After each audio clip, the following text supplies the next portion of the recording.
ओम नारायण नारायण नारायण नारायण। सब मित्रों को राम राम। सबका स्वागत है दोस्तों, कैसे हैं आप सब। तो दोस्तों आज शुक्रवार है 21 जून और अभी थोड़ी देर पहले ही मैं आज रिलीज़ हुई दो मूवीज़ देख करके घर पर आया हूँ। एक तो है हॉलीवुड की द एग्जॉर्सिज्म और दूसरी है जहांगीर नेशनल यूनिवर्सिटी। और भी दो तीन फिल्में रिलीज़ हुई है पर आज मैं उन्हें देख नहीं पाया। बाकी ये द एग्जॉर्सिज्म का और जेएनयू का रिव्यू मैं कल जितना जल्दी हो सके अपलोड करने का प्रयास करूंगा। अभी घर आने के बाद में मैंने देखा कि कल की 2898 एडी का जो रिलीज ट्रेलर जिसे कहा गया है, सेकंड ट्रेलर भी कह सकते हैं हम, उसे रिलीज़ कर दिया गया है। 2 मिनट और 23 सेकंड का ये ट्रेलर है। तो मैंने सोचा चलो पहले इसके बारे में ही आप सब मित्रों के साथ में बात कर लेते हैं। देखिए जैसा कि शुरुआत से ही फिल्म के बारे में मैंने अभी तक जितने भी वीडियोस बनाए हैं, जैसे कि पिछले वर्ष पहला टीज़र रिलीज़ किया गया था, उसके बाद में फिर कैरेक्टर इंट्रोडक्शन वाले 2 प्रोमोज रिलीज़ किए गए, बुज्जी एंड भैरवा एक एनिमेटेड सीरीज़ रिलीज़ की गई, एक सॉन्ग रिलीज़ किया गया, फर्स्ट ट्रेलर रिलीज़ किया गया। इतना कंटेंट अभी तक उन्होंने प्रमोशनल कंटेंट रिलीज़ किया था। पर्सनली मुझे उनमें से एक भी प्रोमो या सॉन्ग या एनिमेटेड सीरीज़ या ट्रेलर मुझे नहीं आया था पसंद। उसका रीज़न भी मैंने बताया था। 2 कारण मुख्यतः, एक तो भविष्य की तरफ देखने का जो दृष्टिकोण है वो पूरी तरीके से वेस्टर्न दिखाई देता है, और दूसरा ज़्यादातर बातें बस कॉपी पेस्ट ही लगती है। कहाँ से क्या क्या वो सब मैंने इससे पहले बातें की हुई है, उन सब बातों में मैं अभी नहीं जाना चाहूँगा। अभी ये जो सेकंड ट्रेलर उन्होंने रिलीज़ किया है, इसमें उन्होंने मुख्य जो फोकस है वो एक्शन सीक्वेंसेस पर उन्होंने यहाँ पर किया है। इस कारण से कुछ कॉपी पेस्ट ज़्यादा यहाँ पर नहीं लग रहा, क्योंकि जो कुछ भी जो मेन थीम है, जो कंसेप्ट है, वो तो हमने इससे पहले जितने भी प्रोमोज वगैरह जो पहला ट्रेलर रिलीज़ हुआ था या पिछले वर्ष भी जो उन्होंने एक छोटा सा टीज़र रिलीज़ किया था, उनमें हमने वो सब बातें देख ही ली है। तो वो ऑब्वियसली काफ़ी सारे कंटेंट से कॉपी पेस्ट की हुई ही लगती है। अभी ये जो सेकंड ट्रेलर है, यहाँ पर डायरेक्टली ऐसा कुछ कॉपी पेस्ट कम से कम नहीं लग रहा। मुझे ऐसा लगता है कि बाकी अभी तक जितना भी कंटेंट उन्होंने रिलीज़ किया उसकी अपेक्षा ये एक ट्रेलर अगर वो रिलीज़ कर देते तो ज़्यादा बेटर रहता है, ऐसा मुझे लगता है। क्योंकि पिछला जितना भी प्रमोशनल मटेरियल कंटेंट उन्होंने रिलीज़ किया उसकी अपेक्षा ये सेकंड ट्रेलर बेटर है। हालांकि मैं ये नहीं कहूँगा कि इस सेकंड ट्रेलर ने कुछ बहुत मेरी उत्सुकता बढ़ा दी है ना, मैं ऐसा झूठ तो नहीं बोलूँगा, परंतु हाँ, पहले की जितना भी कंटेंट अभी तक रिलीज़ हुआ है उनकी अपेक्षा ये ट्रेलर ज़्यादा बेटर लग रहा है। सेट्स भव्य है, काफ़ी पैसा उन्होंने खर्च किया है वो दिख रहा है। जो CGI है, VFX है, उसका भी उपयोग उन्होंने काफ़ी बढ़िया तरीके से किया हुआ यहाँ पर लग रहा है, इसमें तो कोई संदेह नहीं। परंतु जो एक बात है ना कि एकदम फिल्म के प्रति हमारी उत्सुकता बढ़ जाए, हम उसके साथ एकदम जुड़ जाए, देखने की इच्छा जग जाए एकदम से, ऐसा मैंने कम से कम भाई फील नहीं किया। वही बात, मतलब सब कुछ बिल्कुल वेस्टर्न तो लग ही रहा है। और दूसरी बात, किसी भी कैरेक्टर के प्रति कोई ऐसा कनेक्शन मैंने फील किया हो या उसके बारे में जानने की इच्छा हुई हो, ना बुज्जी के बारे में, ना भैरवा के बारे में, ना अश्वत्थामा का जो पात्र उन्होंने दिखाया है, पर्सनली मैं अभी तक किसी भी पात्र के साथ में कनेक्ट नहीं कर पाया।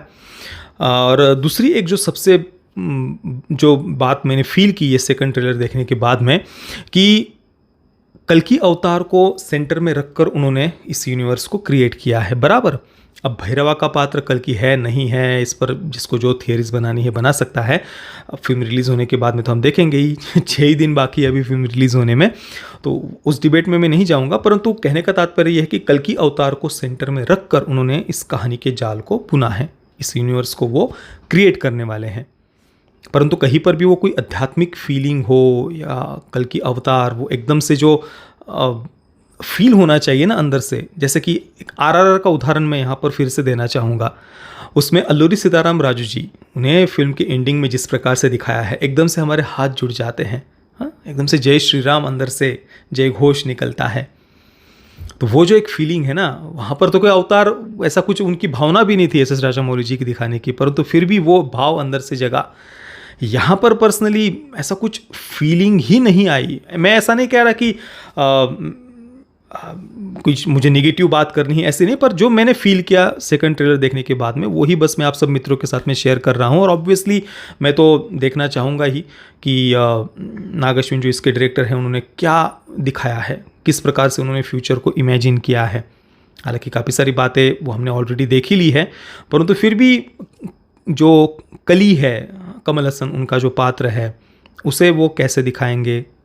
क्या एक तो हम सीन में देख रहे हैं कि वो तपस्या में एक प्रकार से ध्यान लगाए हुए तपस्या की मुद्रा में हम देखते हैं कली को, कमल हसन के पात्र को।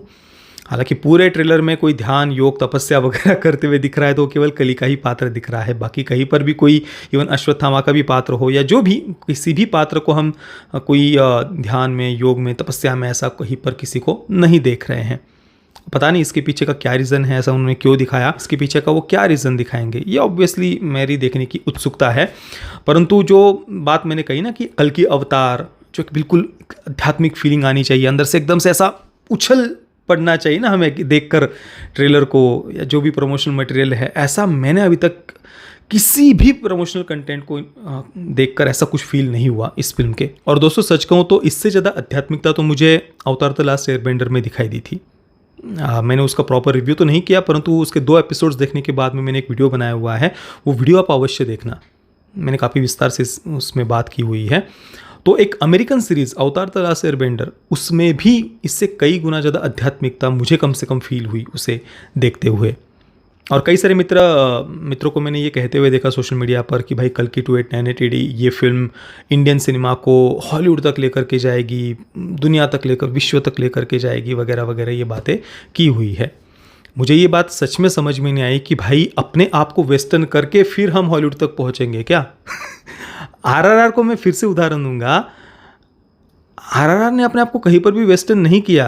आप उसका प्रेजेंटेशन देखिए, एक पूरी तरीके से एक भारतीय दृष्टिकोण से बनी हुई फिल्म पहुंची ना विश्व भर तक वो फिल्म RRR। चलो RRR का उदाहरण भी छोड़ दीजिए, कई मित्रों को उससे शायद पीड़ा होगी, पता नहीं, उसको छोड़ दीजिए। साउथ कोरिया एक छोटा सा देश, उनका कंटेंट देख लीजिए, पहुंचा ना विश्व भर तक।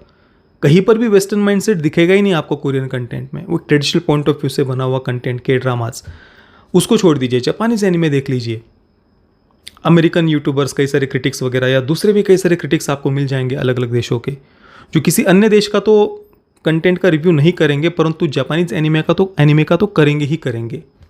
इस प्रकार से उन्होंने अपने एनिमे को विश्व भर तक पहुंचाया है। छोटा सा देश जापान, उसमें भी ढेर सारा आपको डिस्टोपियन फ्यूचर वाला कंटेंट देखने को मिल जाएगा, एक सुपर ह्यूमन, सुपर हीरोज़ वगैरह का भी कंटेंट देखने को मिल जाएगा। कहीं पर भी वो वेस्टर्न पॉइंट ऑफ व्यू नहीं है। उन्होंने मार्वल या डीसी की तरह बनने का प्रयास नहीं किया। अपनी एक यूनिकनेस, अपनी एक आइडेंटिटी उन्होंने बना करके रखी, ट्रेडिशनल पॉइंट ऑफ व्यू से कंटेंट बनाया है। अपने आप को वेस्टर्न बनाकर, या वेस्ट जिस प्रकार से डिस्टोपियन फ्यूचर की कल्पना करता है वो करके हम हॉलीवुड तक पहुँचेंगे, तो बहुत छोटी बुद्धि हुई भाई, बहुत निम्न स्तर की बात, बहुत छोटी बात हो गई। और इसी बात का मुझे दुख हुआ जो भी मैंने अभी तक कंटेंट देखा कि ना, वो देखते हैं, मतलब ठीक है, फिल्म अगर मुझे पसंद आएगी तो मैं अच्छा ही कहूँगा, मैं अभी भी ये बात कह रहा हूँ। परंतु अभी तक मैंने जो देखा उस पर मेरे जो विचार है वही मैं शेयर करूँगा ना। हो सकता है कि फिल्म देखने के बाद में मेरे विचार बदल जाए, तब जो भी मैं फील करूँगा वो आप सब मित्रों के साथ में मैं शेयर करूँगा। और जो उन्होंने प्रील्यूड और वर्ल्ड ऑफ कल्कि करके एक एपिसोड 1 और 2 रिलीज़ किया है, उसे भी केवल तेलुगु और अंग्रेज़ी में ही उन्होंने रिलीज़ किया है। पता नहीं इसके पीछे का क्या कारण है, हिंदी में उन्होंने नहीं किया। मैंने सेकंड एपिसोड तो नहीं देखा उसका, परंतु फर्स्ट एपिसोड देखा, उसमें उन्होंने महाभारत का वो एक प्रकार से सीक्वल बना रहे हैं, ऐसी बात फिल्म के डायरेक्टर ने कही। मतलब पता नहीं, मुझे कम से कम वो बात सही नहीं लगी। ठीक है, आप अपना इमेजिनेशन कर रहे हैं, अपनी कल्पना कर रहे हैं भविष्य के प्रति, कली के प्रति, कल के अवतार के प्रति, ठीक है, परंतु महाभारत का सीक्वल कहना ये मतलब ना, मुझे कम से कम सही नहीं लगा। और वो कुछ जो महाभारत के समय का एक युद्ध का सीन भी हम देख रहे हैं, एक बहुत बड़ा हाथी हम देख रहे हैं, प्राचीन समय के अनुसार उन्होंने उसे दिखाया है। अश्वत्थामा हत वाली बात वो भी शायद वहाँ पर दिखाएंगे, या जो भी, पता नहीं वो किस प्रकार से महाभारत के किन किन दृश्यों को, किन किन घटनाओं को वो दिखाते हैं, वो देखना होगा फिल्म में हमें। ये तो केवल मेरे पहले विचार है जो मैंने ये ट्रेलर देख करके मैंने जो फील किया। बाकी ऑब्वियसली मैं जानता हूँ बहुत सारे मित्र इस फिल्म को लेकर के उत्सुक है, और मैं भी बिल्कुल ये जानना चाहता हूँ कि क्या उन्होंने कली के बारे में उन्होंने क्या कल्पना की है, कल के अवतार के बारे में क्या कल्पना की है, ये तो ऑब्वियसली मैं जानना चाहूँगा ही। बस मैं ये चाह रहा था कि एक डिस्टोपियन फ्यूचर पर फिल्म बना रहे हैं, कलयुग के प्रति फिल्म बना रहे हैं, तो उसकी तरफ देखने का दृष्टिकोण भारतीय ही होना चाहिए था। बाकी वेस्टर्न कंटेंट तो हमने कितना देखा हुआ है, अब वही बातें दोबारा, ये मुझे नहीं भाई बात पसंद आई है। शुरुआत से मैंने ये बातें कही है और अभी भी कुछ मित्र हो सकता है कि मुझसे नाराज़ हो, मैं क्षमा मांगता हूँ, पर मैं झूठ तो नहीं बोल सकता, नहीं कुछ बात ही वो अंदर से फीलिंग ही नहीं आ रही भाई, सही मैं बात कह रहा हूँ। बाकी तो सब देखते हैं, 6 दिन ही बाकी है। आप मित्रों के इस सेकंड ट्रेलर के बारे में क्या विचार है, मुझे अपने नीचे कमेंट में अवश्य बताना। और बाकी जो रिव्यूज़ है इस हफ्ते रिलीज़ हुई फिल्मों के, जितना जल्दी हो सके मैं उनको हमारे प्रतीक्ष फिल्म थ्योरी चैनल पर अपलोड करने का प्रयास करूँगा। आप सभी मित्रों का बहुत बहुत धन्यवाद। जय श्री राम, वंदे मातरम।